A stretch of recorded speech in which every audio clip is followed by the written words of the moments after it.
మైనార్టీలను Congress party మోసగించిందని మాజీ హోంమంత్రి మహ్మద్ అలీ అన్నారు.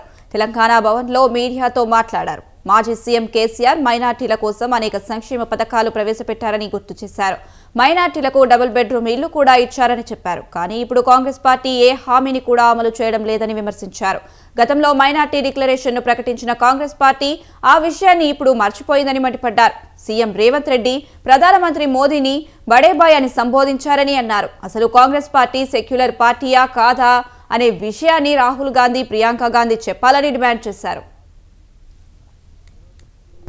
కాంగ్రెస్ పార్టీ పవర్లో వచ్చిన తర్వాత, పవర్లో వచ్చే ముందు చాలా ప్రామిసెస్ చేశారు.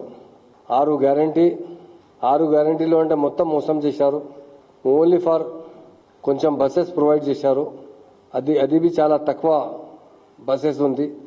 ఇంకో చాలా స్కీమ్స్ డిక్లేర్ చేశారు. అప్పుడు ఆల్ స్కీమ్లో చాలా మోసం చేశారు. లేడీస్కు 2500 rupees per month pension, gas cylinder 500 rupees, ఈ ఆర్టీసీ ఫ్రీ ఇస్తా అంటే నా డిమాండ్ ఉంది, అందరికీ ఇవ్వాలి, సీనియర్ సిటిజన్స్ కి. ఓన్లీ ఫర్ ఉమెన్స్ ఇస్తే అంటే ప్రాబ్లం వస్తుంది.